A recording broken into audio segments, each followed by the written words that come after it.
Prime Minister Mia Motley not pleased with some private developers. Barbados planning to expand rice production after another successful harvest. An effort to eliminate leprosy in Barbados and the Eastern Caribbean. Broadcasting from our studios in the Pine St. Michael, this is CBC NewsNight, starting now.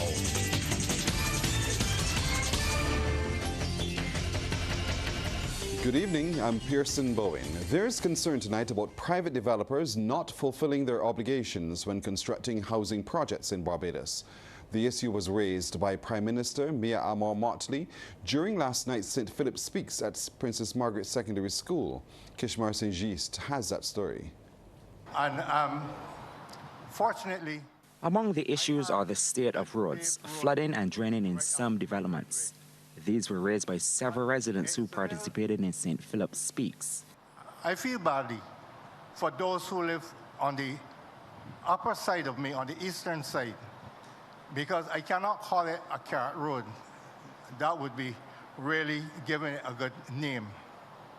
It is a deplorable road from past my house eastward to the point where those residents who live upward from where I am has got to walk with 2 pairs of shoes. Several residents have suffered successive financial loss over a protracted period of time and no longer feel safe within their homes when excessive rainfall is expected due to the inadequate drainage that exists to accommodate the volumes of water that flood into this area. Prime Minister Mia Motley says government has had to cover the costs in these developments, many of which are located in St. Philip. People were allowed to do foolishness decades ago, whether it is in terms of building in floodplains, whether it is in terms of not putting down roads, but benefiting from people paying money to them and the walkway with the money, inputting proper drainage, inputting proper gutters, inputting proper roads. And that is why the taxpayers are now paying the price for the schools, all of them. You understand? And almost in every instance, without fail, in this parish, there are examples of private developments put down where developers have not honored their obligations to the citizens. Deputy Prime Minister and Minister of Transport and Works, Sandy Bradshaw, has provided an update on efforts to improve roads in that parish. Congo Road. That is also on our list under the CAF program, where we've just sent out the tender for the designs to be done. I know this is a road that many of the St. Philip residents have been complaining about, and also Ruby to Fairfield as well. So we actually closed the tender today, so those two are going to start. And I know there are several more in St. Philip that we have received complaints about, but as you can appreciate, we're trying to touch as many parishes as we possibly can. And of course, we've given some attention to St. Philip on this occasion. Minister of Agriculture and MP for St. Philip South in Darware has welcomed the recommendations put forward. That is always a good thing, because as representative, certainly in my constituency, I seek to make sure that I can see, hear, and feel people. But at the end of the day, a lot of it is dependent on what people are asking us to deliver.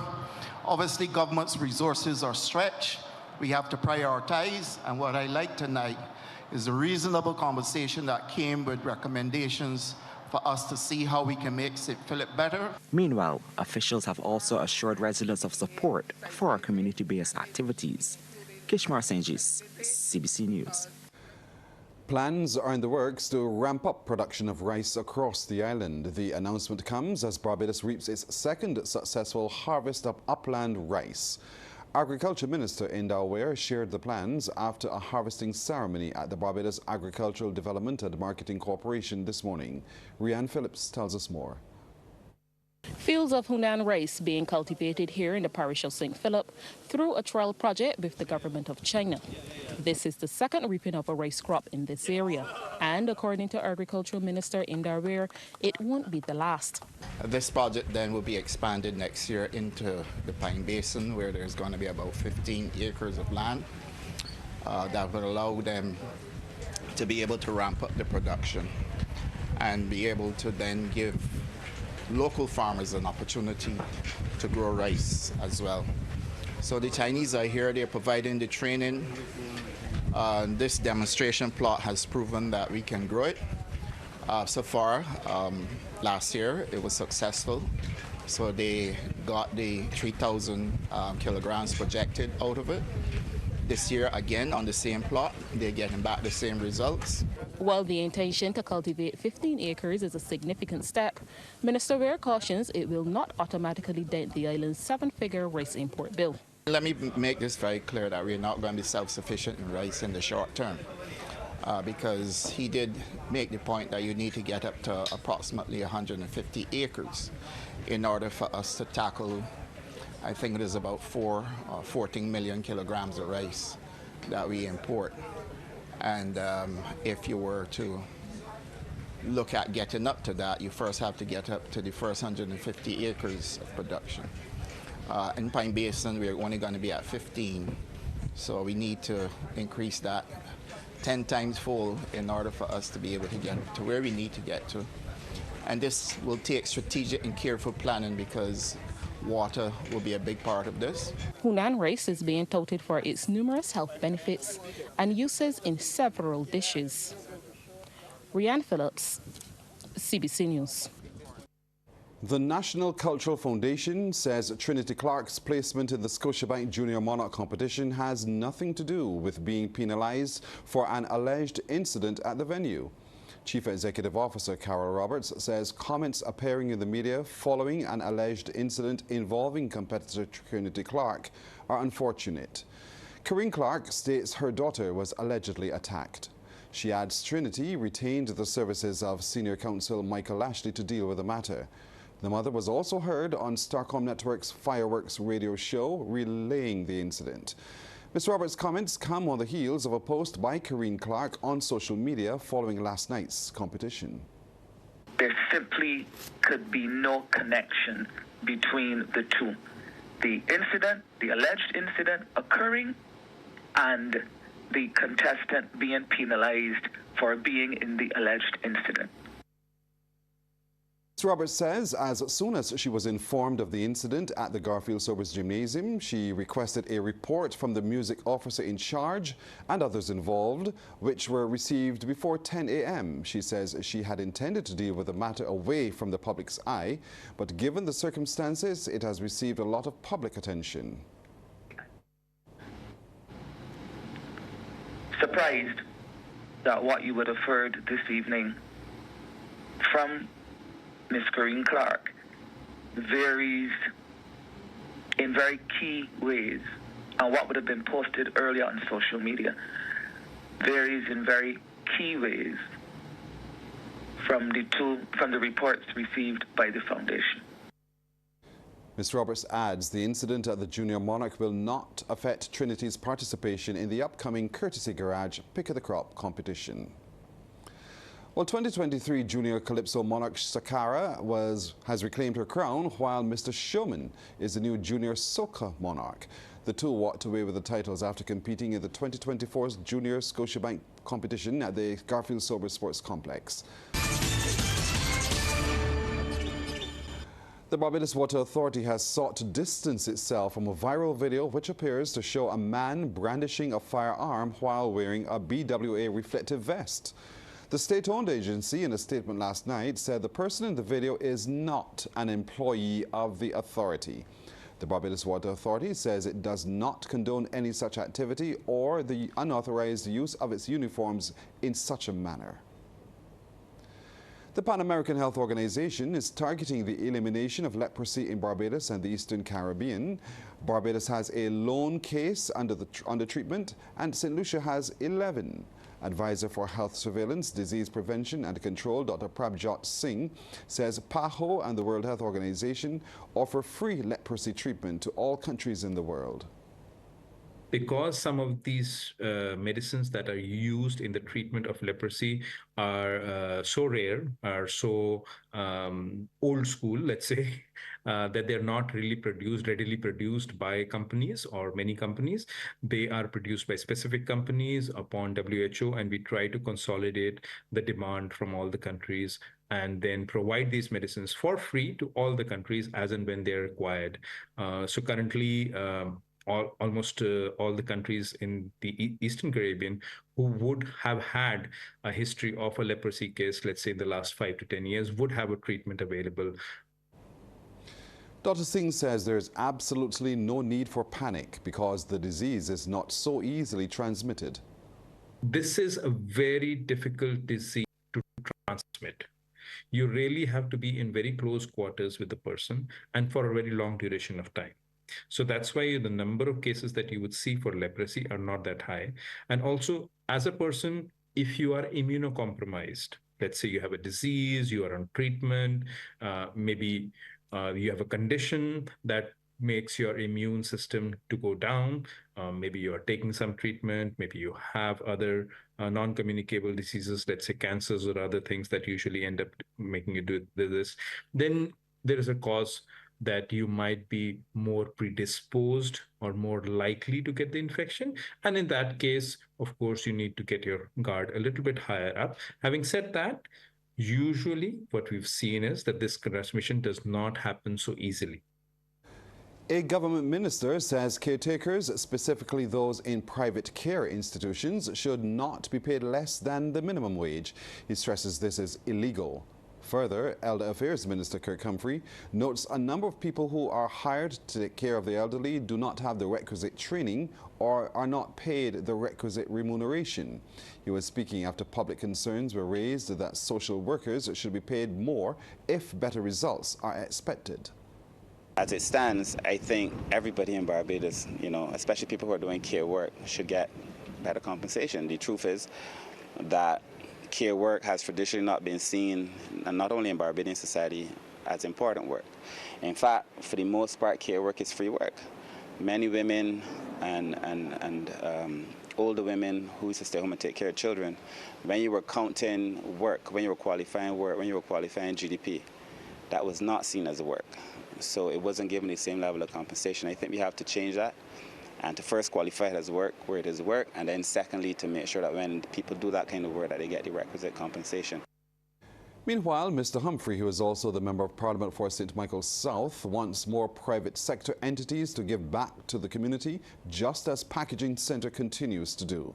Management of the company donated some equipment and an undisclosed sum of money to constituents Karine McCollin, whose roof was damaged following the passage of Hurricane Beryl. Mr. Humphrey was speaking at his constituency office at Villa Road, Britain's Hill, St. Michael. You're a Member of Parliament, you certainly can't do this by yourself, and there's no way you can satisfy a constituency without the support of the private sector. So I think this is a very good example, and I think other people should follow suit. Today in particular, because of the work we've been doing, my team and myself and the other guys who work with me, we go around and we try to debush areas that are overgrown. We try to cut trees because the government can't do all. The equipment that we got today will go a long way in helping us maintain our relationship with the constituents, but also keeping Barbados clean and making sure that those who can't afford it get the work done.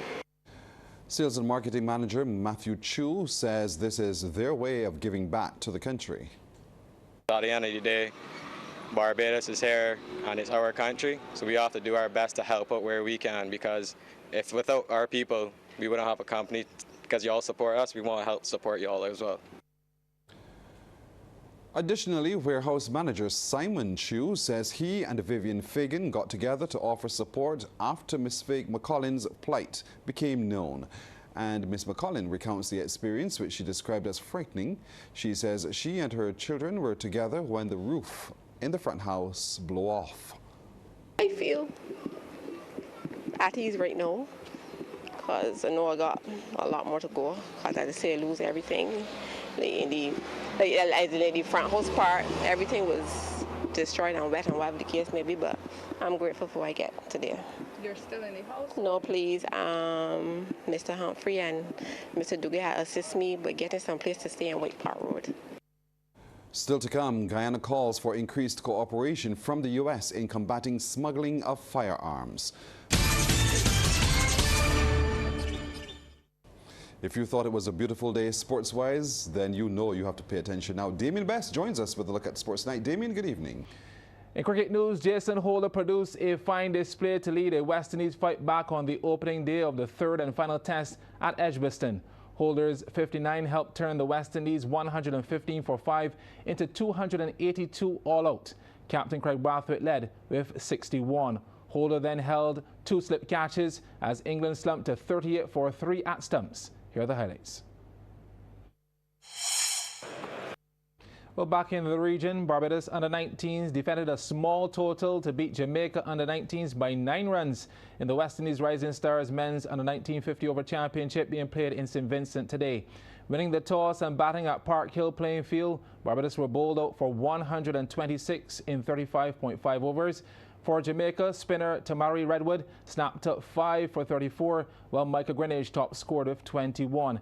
In reply, Jamaica were bowled out for 117 in 37.4 overs for Barbados to take that victory. Zishan Matara, that is, was the pick of the bowlers with 3 for 17, and Renico Smith, he took 3 for 32. And Barbados did go on to win the match after that rain delay. Their next fixture will be against Guyana on Sunday.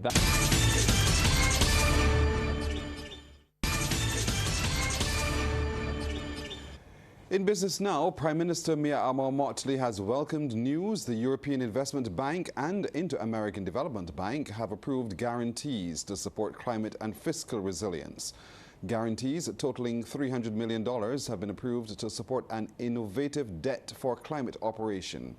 This would help Barbados unlock much-needed resources to invest in critical climate adaptation projects. Ms. Motley provided some insight during Thursday's St. Philip Speaks as she responded to concerns of farmers in that parish regarding access to water. The idea is, as you know, that we will upgrade the South Coast sewage treatment plant to tertiary treatment so that the water is cleaner than even the one that falls or goes into the aquifer now, because that is not treated. And that we use that replenishment of the aquifers plus carrying water to St. Philip for people like you in order to get water. Now that doesn't help you for another 18 months or so. So what I want to do is to ask the Minister of Agriculture to tell us how many people we're talking, and then we may have to do some movement of water by some of the tankers and put in some of the large tanks in there that will give you all access in the way that we've tried to do in Mount Poyer. A culinary succession plan is being put in place in Barbados. It's the message from international award-winning chef and head of Cook Caribbean Incorporated, Adrian Cumberbatch. He was speaking at the start of the second week of the 6th summer cooking camp for children 8 to 16 years old. Trevor Thorpe reports. The award-winning chef says it's the first cohort for the year, with participants from the sessions recruited by restaurants and hotels in the industry.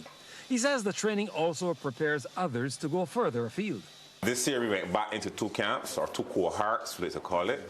So this is the camp 1 that's currently going on in July, and then we have one starting in August for camp 2. So we split the group up in 2. So instead of having 30 to 40 students at a time, we're doing 12, 15 each cohort. The tutor says it's a diversified program which includes the youngsters going outdoors for a first-hand look at some of the properties in the industry. Over the last 2 weeks that they started, we've done things like sushi making, we did breakfast cooking, food costing, we did a little bit of menu writing, they're doing a lot of fun and game activities. We went on the glass bottom board to see the marine tour of Folkestone, and also yesterday we did the Royal Westmoreland tour to understand that high-end tourism product we offer in Barbados. The course participants come from secondary schools across Barbados. 14-year-old Therese Belgrave is one of them. It's amazing. We learn a lot about food, theory and otherwise. We started to learn different languages, food costs, and the business side of cooking. Another course participant, Anaya King, already knows what she wants to do. I want to be a chef, so I came here to get extra classes to be a chef. Chef Cumberbatch says another aspect of the training is to place additional cooking skills in Barbadian homes. We don't really want to push them to be chefs, but we want all young Barbadians to be able to handle themselves in the kitchen and learn to at least cook a meal. If they want to pursue it and go further, I appreciate it. They can get a degree from the hospitality school and get back into the tourism industry in Barbados. Another summer cooking camp is scheduled to begin next month. Trevor Thorpe for the Business Report. Time now for tonight's trading report. In Jamaica, Sagicor Select Funds Limited Financial, with 5,806,711 units, was the volume leader, followed by Trans-Jamaican Highway Limited and Vicinco Group Limited ordinary shares.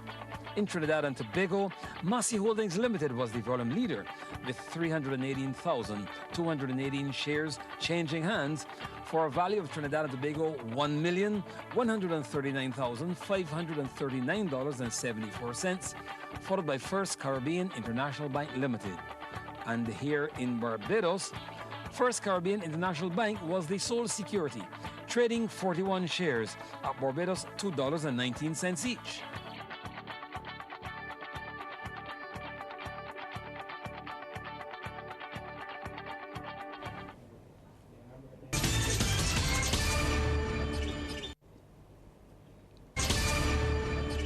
Barbados team to the International Karate Daigaku World Cup is back home with 68 medals. They returned last evening from Guyana to cheers from family, friends, supporters and other teammates who had returned home earlier. The 26-member team secured 12 gold, 31 silver and 25 bronze. Coach Neil Skeet says he's extremely proud of his team, which comprised mainly of first-time athletes. He believes with more training, the team can bring home even more medals. They all surprised me that they actually did remember to carry out the instructions that is given. That hence all the medals that we accumulated. Yeah, so yeah, they did well, man. It was a very young team. About 16 to 17 of them were the first timers. And so it was a relatively young team, and they did well. Well, Jerissa Sampson, who competed in the individual and team kata as well as in kumite, urged fellow athletes to work hard at what they do to produce the results they want. I was nervous at first, but I took down all the nervousness, and I was like, we came here to not lose, and not to win. Winning will take care of itself. For all those upcoming next athletes, when you make it to the team and you go to the other country that we're traveling to, please, advise, put in your best and bring goals. Barbados national boxing team is off to the OECS Boxing Championships in St. Lucia. The 9-member team, which left Barbados yesterday, is led by coach and manager Ronaldo Alves. He says the squad is well prepared and is aiming for all gold medals. We got 6 boxers, and the aim is to come back with 6 goals. I'd say what we improved on, which is just working on the conditioning, the technique, the strategic plan going into the ring. We had a really good performance, so it's really just to continue and build on that momentum that we've already got going.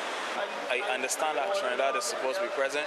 I suspect Trinidad might give us some of the biggest challenges. St. Lucia has a good, aggressive contingent, so we know that we have to put in the work to beat St. Lucia in St. Lucia. Generally, I feel like it's finally growing. I finally feel like people are starting to take notice of the boxing team and what it is that we are doing over there. We do have one of the better teams in the Caribbean, and we're growing. We have a lot of talent coming out of Barbados. So I just wish more Barbadians would start to support the boxers, see them and recognize that they are just as valuable as all the other sports that we've got. Well, Barbados are the double crown champions of the 2024 Caribbean Tape Ball Triangular Series in Dominica, winning the T10 final last evening to add to the T20 crown they won earlier this week. Playing at Londonderry playing field, Barbados beat St. Lucia by 7 wickets. St. Lucia were sent into bat and made 55 for 9. Jason Simon top scored with 20, while Desmond Currency took 3 for 16 and Ronaldo Holder 2 for 10. Barbados National replied with 61 for 3 in 5.5 overs. Kemar Hart made 28 not out, and Marlon Welcome Goodman was unbeaten on 12. Well, Washington Freedom are into the final of the 2024 Major League Cricket Tournament in the USA. They won the qualifier last night against the San Francisco Unicorns, fielding first at Grand Prairie Stadium in Dallas. Freedom bowled out Unicorns for 145 in 19 overs Hassan Khan top scored with 57, while Russian Ravindra took 4 for 11. Freedom replied with 194 for 3 off 15.3 overs to win by 7 wickets. Player of the match Travis Head made 77 not out. Freedom advanced to Sunday's final, while Unicorns will take on the Texas Super Kings in tonight's challenger, with the winner advancing to the final. That challenger begins at 8:30 and will be live on MCTV's ESPN channel 308. That is Friday Night Sports. Well, that's our time tonight. Thank you for spending it with us. I'm Pearson Bowen for the crew. To all of you, good night. Have yourselves a wonderful weekend.